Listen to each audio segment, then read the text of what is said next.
The village of Doranlay was a place forgotten by time. Nestled between misty hills and endless meadows, it sat like a patchwork quilt of cobblestone paths, ivy-covered walls, and crooked rooftops that had seen centuries come and go. The villagers lived slow, rooted lives. Bakers opened their shutters with the sunrise. Shepherds guided flocks through dew-covered fields, and the bell of the chapel rang every evening without fail. It was a quiet place, peaceful and unchanging. But in one cottage near the edge of the forest, where the trees whispered secrets to the wind, lived a boy named Elian, who had never spoken a single word. From the moment he was born, there was only silence. No cry pierced the air when he came into the world. The midwife had paused, startled, then checked his pulse, his breath, his eyes. Everything was normal, perfect even. But the child made no sound. His mother, Miriam, a widow who had already suffered too much loss, held him close and whispered prayers into his hair. Her husband had died just months earlier in a mining collapse, and now she faced raising a silent child in a village that thrived on stories and songs. Yet from the very beginning, Miriam felt something different in Elian. He was not quiet from weakness or fear. His silence felt intentional, like a choice, a deep listening. As the years passed, Elian grew into a slender boy with thoughtful eyes the color of stormy skies. He never tried to speak, never mimicked words or sounds, but he watched everything. The flutter of sparrows' wings, the sway of grass in the wind, the rhythm of raindrops on their rooftop. He absorbed the world with a gaze so intense it unsettled some. The other children in the village would often tease him or keep their distance. They called him the shadow, or worse, the dumb one, words that stung more for Miriam than for Elian, who met cruelty with stillness. But he was not dumb. Miriam knew it with every fiber of her being. He was curious, bright, always observing. And he was gentle, helping her with chores, picking herbs with astonishing care, brushing dust from butterfly wings if one landed near. He loved the forest and would disappear for hours along its borders, never venturing too deep but always returning with leaves or feathers or peculiar stones that he laid on the table like offerings. There was a rhythm in him, Miriam thought, a rhythm she could not explain. One morning, while cleaning out the attic of an old abandoned cottage near their own, Miriam found an old Victrola player. It no longer worked, but inside it was a stack of dusty vinyl records. She brought one home, and when a traveling merchant came through the village the next month, she traded a jar of herbal salve for a second-hand record player. When she placed the record and set the needle, Elian sat still as stone. His eyes widened as the music spilled into the room. It was a violin concerto, haunting and beautiful, trembling and fierce. Elian didn't move for the entire duration. When the music stopped, he touched the record player as though it had whispered a sacred truth. Then he looked at his mother, and for the first time, tears brimmed in his eyes. Miriam held him and wept too, not knowing why. After that, everything changed. Elian wanted more music, more records, more sounds. Miriam did what she could, trading, bartering, and asking the rare travelers if they had any instruments or old music to spare. It was during one of those rare markets that a merchant sold her an old violin for 3 dried lavender bundles and a jar of honey. The instrument was battered, the strings broken, but the body was intact. Miriam wasn't sure what had compelled her to buy it. Elian had never expressed interest in playing. But when she brought it home and placed it on the kitchen table, Elian stopped in his tracks. He walked over to it slowly, reverently, and touched it like one might touch the petals of a holy flower. From that day forward, the violin never left his side. Though the strings were broken and the bow worn, Elian began experimenting with it. He replaced the strings with twine, then with strands of fishing line. The sound it produced was rough, but he didn't care. In the evenings, he would sit by the window and drag the bow across the strings, coaxing out strange and imperfect notes. At first it sounded like screeching to Miriam, like a wounded creature calling into the void. But slowly, so slowly, those notes began to form a pattern, a shape, a song. Not one anyone else had ever heard before, but something wholly Elian's. something raw and mesmerizing, and he played for hours. At first, the villagers thought it was a prank. Some of the boys giggled and said it was just Elian making ghost noises again. But then one afternoon, the town square fell silent as the breeze carried a tune from the hills. A girl dropped her basket. A butcher stepped outside with his cleaver, still in hand. It wasn't perfect music. It was flawed and wild, but it was alive. It wept. It breathed. It told stories without words. And at the center of it was the silent boy in the cottage by the trees. Elian had found his voice. He began collecting sounds like treasures. He listened to the birds and tried to mimic their songs. He followed the creaking of wagon wheels and tried to replicate their rhythm. He plucked at the twine on his violin to match the whisper of wind through wheat stalks. His playing became a ritual, a nightly unfolding of everything he had felt and seen that day. Miriam, once heartbroken that her son could not speak, now found herself moved to tears almost every night by the things he expressed through sound: fear, joy, loneliness, wonder. They all bled from the strings beneath his fingers. And still, he never spoke. One autumn morning, Elian wandered beyond his usual forest trail. He had spotted a rare bluebird darting through the branches and followed it with silent footsteps. The bird vanished, but Elian found something else, a house he had never noticed before. It sat half hidden under moss and ivy, its stone chimney cracked and its windows blind with grime. The Whitmore house, the villagers called it, abandoned for over 20 years. They said it was cursed, haunted, or worse. Children dared each other to touch its gate, then ran screaming at the creak of a hinge. But Elian wasn't afraid. He felt drawn. Inside, dust coated everything like snow. The floorboards groaned under his weight. He moved through the dark halls until he reached an upstairs room filled with old furniture covered in sheets. In the corner, a case sat propped against the wall, square, black, worn with age. He opened it slowly.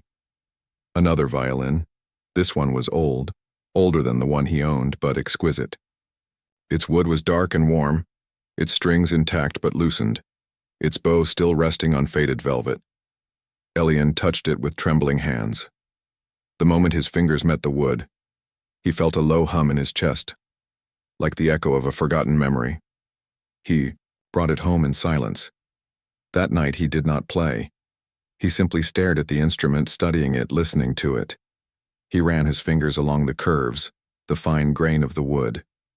He lifted the bow and mimicked the movements he had seen, in his dreams, because Elian dreamed of playing, every night. In his dreams he stood on mountaintops, in cathedrals, in valleys of stars, and played music that turned the world silver. The violin was not just an object to him, it was a doorway. In the weeks that followed, Elian played both violins, his twine-strung practice violin during the day and the Whitmore violin during twilight, when the sky turned gold and purple. His skills sharpened. His hands moved faster. His notes grew surer. He taught himself what no one else could teach him. No formal scales, no books, no teacher, only sound and instinct. And the village began to listen. Not just the curious or the children, but the elders, the skeptics, even the priest. People came to the road outside his home and stood quietly, as if entering a sacred space. His music was imperfect yet holy. Each night more came, and still Elian remained silent, never acknowledging them, never asking for their praise. He simply played. But someone else was listening too, someone who would change everything. That someone arrived on a winter evening when frost clung to the grass and the moon had not yet risen. A long, slender carriage pulled by 2 white horses rolled into Dorinlay. It was unlike any the villagers had seen before, sleek, black, and trimmed in silver, the emblem of a golden treble clef gleaming on its side. It came to a stop in the square. The villagers watched from behind shutters or doorways, whispering guesses. A noble? A merchant? A lost lord? Out stepped a tall man with silver hair and a walking cane. He wore a woolen coat that touched his ankles, boots polished to a mirror shine, and a monocle in one eye that glinted like glass. His name was Maestro Aldrich Bernhardt, and though most of the villagers had never heard of him, Miriam knew exactly who he was. For years, Bernhardt had been the principal conductor of the Royal Harmonia, the most esteemed orchestra in the kingdom. He had once toured across continents, played for kings and queens, and taught prodigies whose names echoed through concert halls. But he had vanished from the public eye nearly a decade ago. Some said grief over his wife's death had consumed him. Others said his hearing had begun to fail. And yet here he was, in their humble village, with eyes that scanned the horizon as if searching for something sacred. He did not announce himself. He simply asked for a room at the inn, paid in dear gold, and requested dinner with no fanfare. But the next evening he walked with purpose down the cobblestone road toward the edge of the forest, toward the music. He had heard Elian. More precisely, he had heard of Elian. A merchant with a fondness for classical instruments had spoken of a mute boy in Dorenley who played with more soul than any child he'd ever encountered.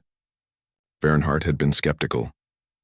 But one night when a thin wind carried the melody of Elian's violin across the hills, Bernhardt had stood still and wept in his garden. He knew that sound, not the notes themselves, but the truth within them, and now he stood among the quiet crowd outside Elian's home, cane in hand, heart thudding like a timpani drum. Inside the cottage, Elian played as he always did, eyes closed, fingers dancing, the violin singing like a bird set free. The tune that night was a mournful waltz, trembling with longing and aching beauty. It told of empty rooms, distant stars, and the kind of silence that lives deep in the bones. When the final note faded, the villagers waited, breathless, hoping for more. But Elian lowered the violin. His eyes met Bernhardt's through the window. Time paused. The maestro saw not a boy, but a soul older than the trees. He returned the next day, not as a guest, but as a visitor bearing a gift. Bernhardt brought a new violin. It was encased in leather and lined with velvet redder than wine. When he opened it, even Miriam gasped. It was a masterwork, hand-carved, burnished with beeswax, inlaid with silver vines. He placed it gently on their table and said nothing. Elian stared at it. He didn't touch it. Not yet. He simply looked at Bernhardt, then gave the slightest nod. They understood each other in that one silent moment. Over the following weeks, Bernhardt became a fixture in their home. He never pushed Elian to speak, nor did he treat him like a curiosity. He spoke with his eyes, his gestures, his music, and in return, Elian opened his world. They played together. Each morning after chores, Elian would meet Bernhardt behind the cottage, where they sat on wooden stools near the trees. Bernhardt would hum a note or tap a rhythm with his cane, and Elian would respond. At first with uncertainty, then confidence. They practiced scales, not formal ones, but scales of emotion. Joy in 3 notes, Bernhardt would say. Now, sorrow. Now the sound of falling snow. Elian's expression never changed, but his playing did. It evolved, expanded. Sometimes they would sit for hours without a word, but music passed between them like a secret language. Miriam watched from the window, her heart swelling with gratitude. Her son had never spoken, but he was being heard, truly, deeply heard, but not everyone in the village approved. Why teach a mute boy to perform? One baker sneered. He's bewitched, muttered an old woman. That violin cries like a ghost. They say he plays the devil's lullabies, said the cobbler. Have you heard the things he draws from that instrument? It's unnatural. Even the priest grew uneasy. He invited Miriam for tea and gently suggested she ask her son to stop playing so publicly. But Miriam refused. Elian doesn't play. For them, she said. He plays because the world speaks to him, and this is how he replies. Still, tension grew. One evening, as Elian and Bernhardt played a duet under the dusk-lit trees, a group of boys threw rocks from the path. One hit Elian's bow hand, leaving a bruise. Bernhardt stood with terrifying stillness, eyes narrowed, but Elian simply looked at his hand and held it tight. That night, for the first time, he did not play. The silence was heavier than music. Bernhardt. paced by the fire while Miriam bandaged her son's hand. "They don't deserve his gift," he said bitterly. "Let him come with me to the city, to the conservatory. He'll thrive there." But Miriam shook her head. "Not yet. He's not ready for the noise of cities. He needs time. This is still his soil."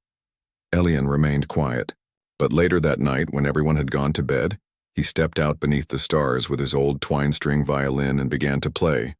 Not for the crowd, not for Vernhardt, but for the trees, the sky, and the bluebird that had once led him to the abandoned house.